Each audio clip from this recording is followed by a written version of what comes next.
yo soy Cine Dark y hoy les traigo tres historias de terror que no los dejarán dormir. La cárcel oscura.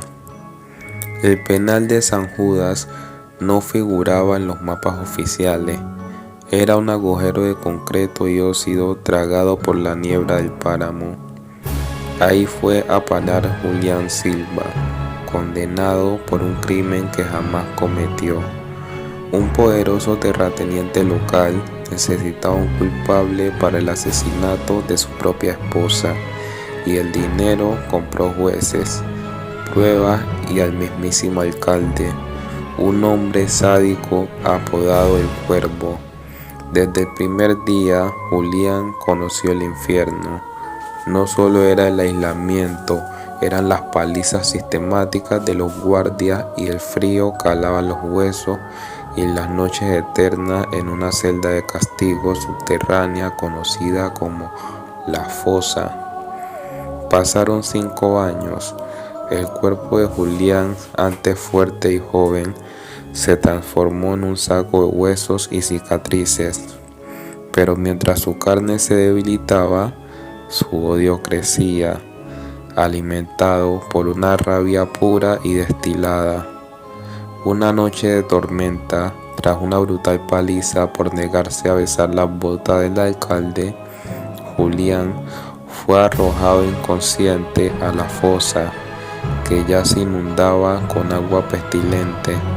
Sabiendo que sus pulmones se llenaban de líquido y que el corazón le fallaba, Julián pegó la frente al suelo de piedra lodosa. Con su último aliento no rezó a Dios, arañó la roca hasta que sus uñas se desprendieron y, mezclando su sangre con el fango, pronunció un juramento: aborrecido en este lugar y quienes lo custodian, no cruzaré al otro lado. Me quedo en cada sombra, en cada reja, en cada gota de agua. Cobraré mi sangre con la suya y no descansaré hasta que el último de ustedes suplique la muerte. Julián murió esa noche. Su cuerpo fue arrojado a una fosa común sin nombre. Los guardias rieron, creyendo que era un problema menos, pero se equivocaban. La primera señal fue el agua. A la semana de la muerte de Julián, los grifos de la prisión empezaron a escupir un líquido espeso, oscuro y con un fuerte olor a hierro. Después llegó el frío, un frío antinatural que congelaba el aliento incluso al lado de las escaleras. Luego empezaron las desapariciones. El primer guardia en caer fue el cabo Martínez, el mismo que había roto las costillas de Julián. Desapareció durante una ronda en el ala de máxima seguridad. Lo encontraron a la mañana siguiente dentro de una celda cerrada por fuera. Su cuerpo estaba completamente seco, momificado, con una expresión de absoluto terror y las manos destrozadas, como si hubiera intentado arañar las paredes de piedra hasta arrancarse las uñas. El pánico se apoderó del penal. El alcalde intentó evacuar la prisión, pero en la noche en que lo decidieron, una tormenta eléctrica azotó la región. Las puertas automáticas de metal se sellaron debido a un supuesto fallo del sistema. Los teléfonos murieron, las luces se apagaron. Fue entonces cuando lo escucharon, un sonido metálico, rítmico y pesado. Arrastre, golpe, el eco de unos pasos cansados, acompañados por el chirrido de unas cadenas invisibles, comenzó a resonar desde los túneles de la fosa, subiendo por las escaleras hacia los pasillos principales. Los guardias armados disparaban a las sombras, pero las balas solo perforaban la pared. De la oscuridad emergían unas manos pálidas, huesudas y cubiertas de fango que arrastraban a los custodios hacia los rincones oscuros. Los gritos de los hombres morían abruptamente, seguido por el seco crujido de huesos rompiéndose y el sonido del líquido siendo absorbido. Para la medianoche solo quedaba el alcalde. Se había atrincherado en su oficina principal, con la puerta blindada bajo llave y una escopeta entre las manos temblorosas. El sudor frío le corría por la frente. Las luces parpadearon y se apagaron por completo. En la penumbra, el agua negra comenzó a filtrarse por debajo de la puerta de su oficina, subiendo rápidamente hasta los tobillos. El olor a podrido y sangre inundó la habitación. El sonido se detuvo justo afuera de su puerta. La cerradura de alta seguridad giró sola. La pesada puerta de metal se abrió lentamente con un quejido espeluznante. En el umbral no había un hombre, sino una silueta hecha de oscuridad pura, lodo y odio. Dos ojos amarillos y brillantes destellaban en la negrura. «Julián», susurró el alcalde, cayendo de rodillas mientras su escopeta caía al suelo. «Inútil, piedad, por favor». La silueta se deslizó hacia él sin tocar el suelo. El aire se volvió tan frío que el alcalde sintió que sus pulmones se congelaban. Una mano esquelética y ensangrentada, con las uñas arrancadas, se extendió y le sujetó la garganta. «La piedad se quedó en la fosa», susurró una voz que sonaba como cientos de almas agonizantes resonando al mismo tiempo. Al día siguiente, cuando las autoridades estatales llegaron a investigar el corte de comunicaciones, encontraron el penal en absoluto silencio. Los reclusos estaban encerrados en sus celdas, ilesos, pero mudos de terror, apuntando todos hacia los pasillos. Todos los guardias y el alcalde fueron encontrados muertos, sus cuerpos completamente desangrados y desecados. Estaban arrodillados en fila en el pasillo central, con la frente pegada al suelo de piedra. Todos tenían los dedos destrozados, como si hubieran pasado sus últimos minutos de vida arañando desesperadamente la roca. Hoy en día, el penal de San Judas está abandonado y clausurado. Nadie se atreve a acercarse. Dicen los lugareños que en las noches de tormenta, si te paras cerca de los muros en ruinas, aún se puede escuchar el eco de unas cadenas y un susurro helado que viaja con el viento, recordando que hay promesas que ni la muerte puede romper. La santa me salvó, pero alguien ocupó mi lugar. Nunca fui devoto de la Santa Muerte.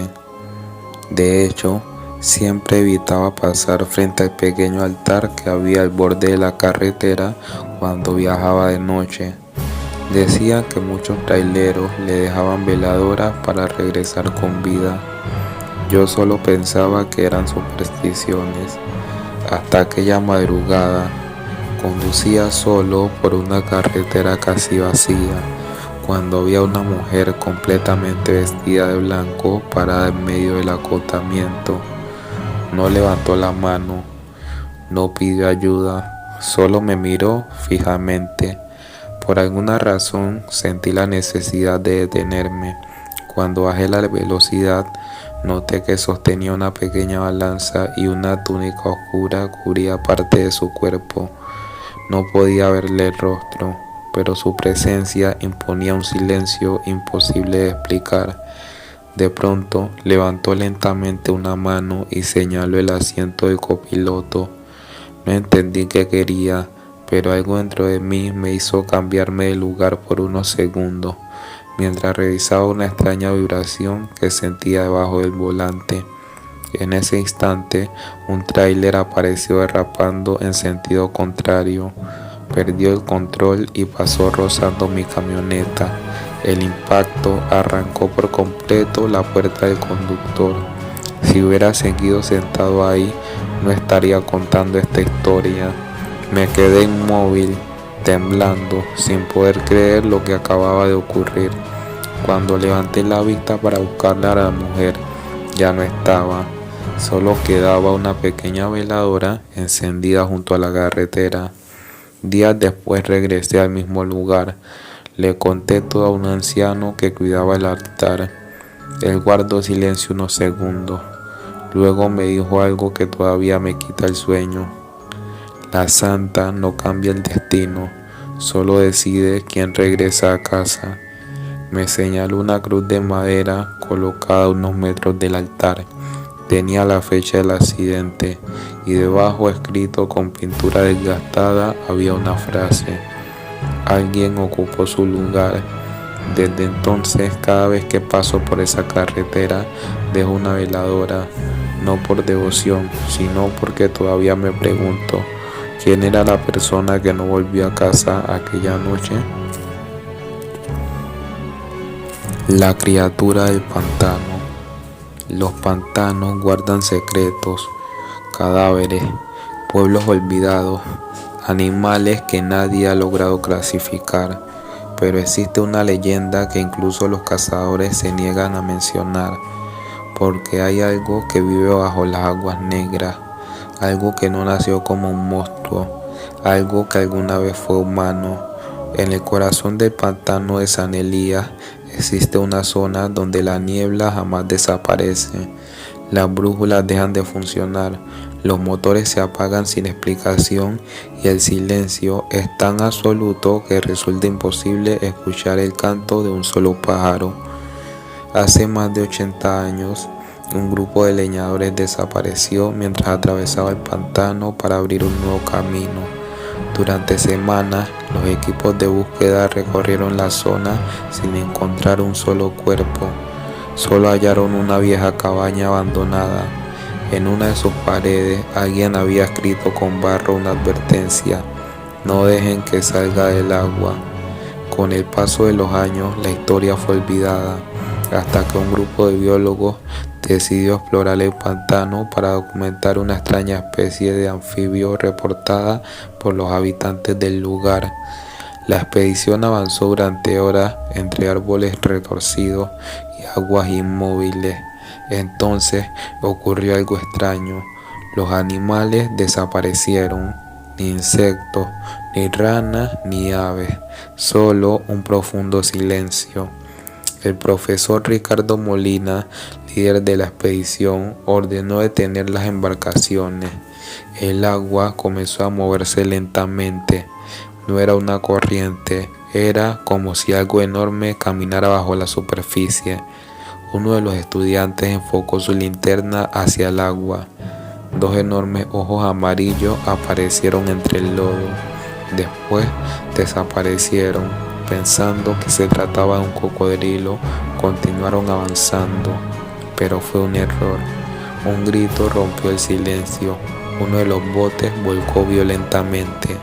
Los investigadores corrieron para ayudar, pero solo encontraron el chaleco salvavidas flotando sobre el agua.